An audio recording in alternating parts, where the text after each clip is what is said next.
नमस्कार दोस्तों, स्वागत है मगन ट्यूटोरियल्स में। उम्मीद करता हूँ सभी लोग स्वस्थ होंगे, प्रसन्नचित होंगे। आज की वीडियो बहुत महत्वपूर्ण है और जैसा कि टीजर में आप लोगों ने देख लिया होगा, आज हम लोग बात करेंगे तत्सम और तद्भव शब्दों की पहचान की। उन शब्दों की पहचान हम लोग कैसे करेंगे और उसके बारे में आगे जरा सा हम लोग देखेंगे भी। लेकिन इससे पहले यहाँ कुछ प्रश्न दिए हुए हैं, मैं इनको बारी बारी से पढ़ता हूँ। ये प्रश्न दोस्तों मैंने इसलिए लिखे हैं ताकि हम लोग समझ सके कि इस सेगमेंट से यानी तत्सम और तद्भव शब्दों से प्रश्न जो है यूपी टेट के अंतर्गत या फिर सी टेट या फिर अन्य राज्य स्तर पर टेट परीक्षाएं कराई जाती हैं उसमें आते ही हैं। तो ये भाग महत्वपूर्ण है। प्रश्नों को मैं पढ़ता हूँ। निम्नलिखित में से कौन सा शब्द तद्भव है? इसमें डायरेक्ट तद्भव पूछ लिया। तो पहला ऑप्शन है खेत, दूसरा त्रिपुटी, तीसरा है नाथ, चौथा ऑप्शन है प्रभु। दूसरा क्वेश्चन है दोस्तों, तद्भव और इसके तत्सम का कौन सा मेल गलत है? तो इसमें भी ऑप्शन है। पहला ऑप्शन है लौंग लवंग, दूसरा है आंत अंत्र, तीसरा है लुनाई लवणता, चौथा ऑप्शन है आयसु आदेश। ये यूपी टेट 2018 में पूछा है, ये यूपी टेट 2020 में पूछा है। दोस्तों इन प्रश्नों को लिखने का यहाँ पे मेरा मकसद बस एक ही है, वो ये है कि मैं आपको बताना चाहता हूं कि इस भाग से प्रश्न यानी तत्सम तद्भव शब्दों के पहचान से संबंधित प्रश्न यूपी टेट या सी टेट के अंतर्गत जरूर पूछे जाते हैं। आप मॉडल पेपर उठा के देख लीजिए, वहां आपको 1 से 2 क्वेश्चन जरूर मिल जाएंगे, चाहे वो जिस वर्ष की परीक्षा हो, उसमें इस सेगमेंट से प्रश्न आपको मिल जाएंगे। और बहुत छोटा सा प्रश्न होता है, 1 मिनट के अंतर्गत हम लोग इनको कर लेंगे।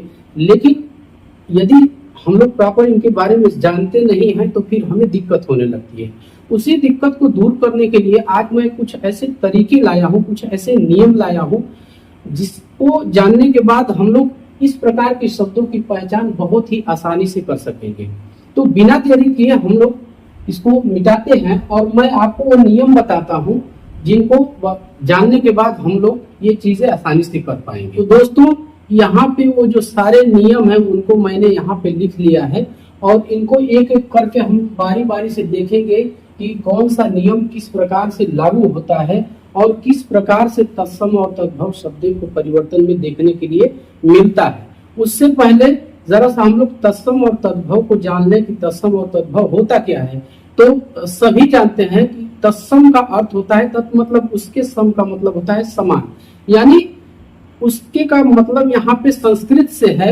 जैसे उसके समान का अर्थ हम यहाँ ये लगाएंगे कि बिल्कुल संस्कृत के समान, यानी जो संस्कृत के शब्द बिल्कुल उसी तरह से हिंदी भाषा में ले लिए गए उनको हम लोग तत्सम शब्द कहते हैं।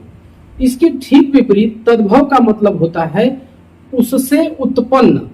तद का मतलब होता है उससे और भव का मतलब होता है उत्पन्न होना। तो कुछ ऐसे शब्द भी हैं हिंदी भाषा में जो संस्कृत के शब्दों से उनका रूपांतरण होके और वे दूसरे रूप में चले गए हैं। जैसे यहाँ अग्नि है तो ये आग बन गया। दोस्तों एक चीज और मैं बताना चाहूंगा कि जो भी चीजें यहाँ पे मैंने लिखा हुआ है उसमें सबसे पहले मैंने तत्सम लिखा है और उसके बाद वाला तद्भव रूप है उसका। तो इनको बारी बारी से हम लोग देखते हैं कि इनमें क्या है। सबसे पहला जो है वो है प्रायः तत्सम से तद्भव में आधा अक्षर गायब हो जाता है। अब इसके उदाहरण कुछ है मेरे पास। जैसे ये है अग्नि। अग्नि से देखिए ग जो है गायब हो गया, इसमें से आधा अक्षर आग हो गया। इसी प्रकार से स्वर सुर बन गया। नृत्य, इसमें से आधा प गायब हो गए नाच बन गया। और स्वप्न, तो इसमें से आधा स और आधा प दोनों गायब हो गए और ये सपना बन गया। इसी प्रकार से और अन्य उदाहरण बहुत से हैं। यदि आप कमेंट करेंगे तो मैं इसको पीडीएफ में डाल के और फिर मैं इसी डिस्क्रिप्शन में शेयर कर दूंगा उसको। अगला देखते हैं, अक्सर ज्ञ तथा य ज के रूप में बदल जाता है। जब कभी तत्सम से तद्भव में रूप परिवर्तन हुआ है तो जो ग या य है वो ज अक्षर के रूप में बदल गया। उदाहरण देखते हैं, जैसे अज्ञान ये बन गया अनजान, कार्य ये बन गया काज। इसी प्रकार से देखिए धैर्य, धीरज, आगे के भी उदाहरण आप पढ़ सकते हैं। मैं जल्दी जल्दी इनको स्पष्ट कर रहा हूं ताकि आपका ज्यादा समय न लूं। अगले प्रश्न पे आते हैं हम लोग। अगला जो नियम है अक्सर दोस्तों मैं एक बार फिर कह रहा हूँ, ये कोई सर्वमान्य नियम नहीं है, बल्कि ये अधिकतर ये चीजें देखने में आती है, मैंने कलेक्ट किया है।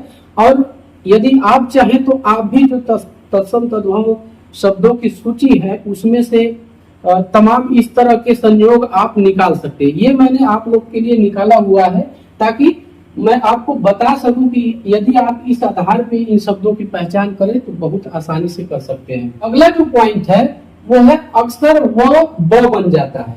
अब देखिए कैसे बन जाता है, जैसे ये है उदाहरण के रूप में सर्व, तो सर्व क्या हो गया सब। दूर्वा, एक घास होती है दूब घास, हम सभी जानते हैं, हमारे गांव में मिलती है ये, तो ये दूब बन गया, यानी तत्सम इसका दूर्वा था और ये जब तद्भव बना तो दूब बन गया। और इसी प्रकार से ग है वंश बांस, वंध्य बांझ। इसी प्रकार से अन्य उदाहरण भी है जैसा कि आप देख सकते हैं। यदि आप चाहें तो इसका स्क्रीनशॉट ले लें और जब भी आपको समय मिले तो इसको सरसरी निगाह से देखते रहेंगे और मुझे पूरा विश्वास है कि इससे आपको बहुत मदद मिलने वाली है। अगला जो है वो है प्राय स्व स्व दंत स में बदल जाता है, दंत स जिसको हम लोग बोलते हैं, तो उसमें रूप परिवर्तन हो जाता है। जैसे ससुर, तो ये है ससुर। जो शादीशुदा लोग होंगे उसको इसको वो लोग ज्यादा अच्छी तरह से समझेंगे। सुख, तो ये सुग्गा हो गया। इसके बाद ग वाला स्वस्त्र सास, तो इस तरह से रूप परिवर्तन हुआ है। इन चीजों को यदि हम ध्यान में रखें तो हम आसानी से तत्सम तद्भव शब्दों की पहचान कर सकते हैं। अगला जो है वो है री का प्रयोग तत्सम में मिलता है। अब देख लीजिए री का प्रयोग तत्सम में कैसे होता है। और यहाँ पे आप लोग ध्यान रखिएगा दोस्तों कि ये री जो है ध्वनि, माने री अक्षर नहीं बल्कि री जो ध्वनि है उसकी बात की है यहाँ पे। तो इसके उदाहरण देखते हैं। जैसे कृपा, तो ये हो गया कृपा। गृह, तो घर हो गया। कृष्णा, तो किशन हो गया। अब देख रहे हैं ये जितने भी तत्सम शब्द हैं, ये जितने भी तत्सम शब्द हैं इसमें आपके रूप री के विभिन्न रूप देखने के लिए मिलेंगे। इसी प्रकार से ये अगला है, जैसे त्र का प्रयोग तत्सम में मिलता है। अब देखिए उदाहरण हम लोग देखते हैं इसके। तो धात्री धाय, यहाँ पे धारित्री तो धरती। इसके बाद पत्र पत्ता, प्रिय पिया। तो इस तरह से हम लोग देख रहे हैं कि रूप परिवर्तन हो रहा है। और मैं बताऊं कि इसके बहुत सारे उदाहरण हैं और उसको मैं पीडीएफ में डाल दूंगा, आप लोग उसको सरसरी निगाह से देखते रहिएगा। फिर अगला है दोस्तों सातवां, चंद्र बिंदु का प्रयोग तद्भव में मिलता है। अब देखिए यहाँ पे तत्सम तद्भव मैंने लिखा हुआ है, मैं पहले ही बता चुका हूँ। श्वास, तो सांस हो गया। उष्ट्र, ऊंट हो गया। ग्राम, गांव। इसी तरह से बिंदु, तो बूंद हो गया। ये देखिए चंद्र बिंदु का प्रयोग अंगुष्ठ, तो अंगूठा। इस प्रकार से चंद्र बिंदु हम लोग को तद्भव शब्दों में देखने के लिए मिल जाएंगे। तो यदि इस तरह की कंडीशन कहीं पे आती है तो हम आसानी से अंदाजा लगा सकते हैं कि ये तद्भव ही है। अगला जो है वो है र के रूप, जैसे री है, त्र है और आसमानी र होता है, तत्सम में होते हैं। र के जो दोस्तों विभिन्न रूप होते हैं वो तत्सम में अक्सर मिलते हैं। जैसे क इसमें है, इसका उदाहरण आश्रय, तो ये हो गया आसरा। घृत, तो ये घी बन गया। इसी प्रकार चूर्ण, चूर्ण। चैत्र, चैत। इसी प्रकार से छत्र, छतरी। तो दोस्तों इस तरह से हम लोग देखते हैं कि जो तत्सम से तद्भव रूप हुआ है, जो परिवर्तित हुआ है, उसमें इस तरह की चीजें, इस तरह के संयोग हमें बहुत से देखने के लिए मिलेंगे। अगर इन संयोगों को, इन तरीकों को हम लोग ध्यान में रखें तो हम लोग तत्सम तद्भव शब्दों की पहचान बहुत ही आसानी से कर सकते हैं। तत्सम शब्दों को पहचानने के लिए एक तरीका और भी हो सकता है। हम लोग सभी जानते हैं तत्सम शब्द जो है संस्कृत के शब्द होते हैं और इन शब्दों को बोलने में हमारी जिह्वा जो है, हमारी जीभ जो है, इसको थोड़ी दिक्कत होती है, थोड़ी परेशानी होती है। लेकिन जो तद्भव शब्द हैं उसको हम लोग आसानी से बोल लेते हैं। जैसे चंद्र, फिर इसके बाद हम लोग तद्भव बोलते हैं चांद, बहुत आराम से। तो एक इस तरह से भी हम तद्भव और तत्सम में अंतर कर पाएंगे, इसकी पहचान कर पाएंगे कि जिन शब्दों को बोलने में हमारी जीभ को हमें आसानी हो वो तद्भव शब्द होंगे और जो शब्द बोलने में हमें थोड़ी सी दिक्कत हो थोड़ी सी असुविधा महसूस हो तो वो तत्सम शब्द होंगे।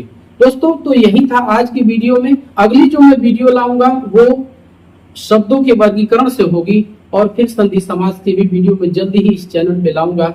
और ईश्वर ने चाहा तो हमारा डिजिटल बोर्ड जो है वो बहुत जल्दी हमारे पास होगा। इसकी वजह से क्या होगा, सबसे ज्यादा सुविधा तो ये होगी कि मुझे ये सारी चीजें एक बार मैं पीडीएफ में कर लूंगा तो आपका समय बचेगा और मैं कम समय में ज्यादा चीजें आप तक पहुंचा पाऊंगा।